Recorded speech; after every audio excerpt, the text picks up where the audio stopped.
Okay, I'll just show you how to pair a mobile with a Bluetooth audio system in this 2023 BMW 2 Series.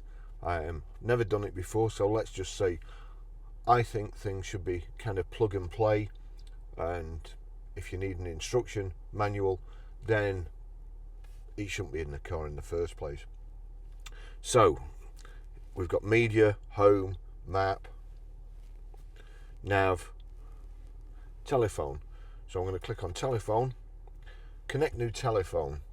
So I'm just going to go here to Bluetooth first, click on Bluetooth, we'll go down to the bottom, then click connect new telephone. Select device, it's already picked it up here, BMW 02242 and Barry's iPhone 17 Pro, so click on that and click on that. Numbers match 532704 pair. Allow contacts and favourites to sync. Allow. Use Bluetooth and use Apple CarPlay.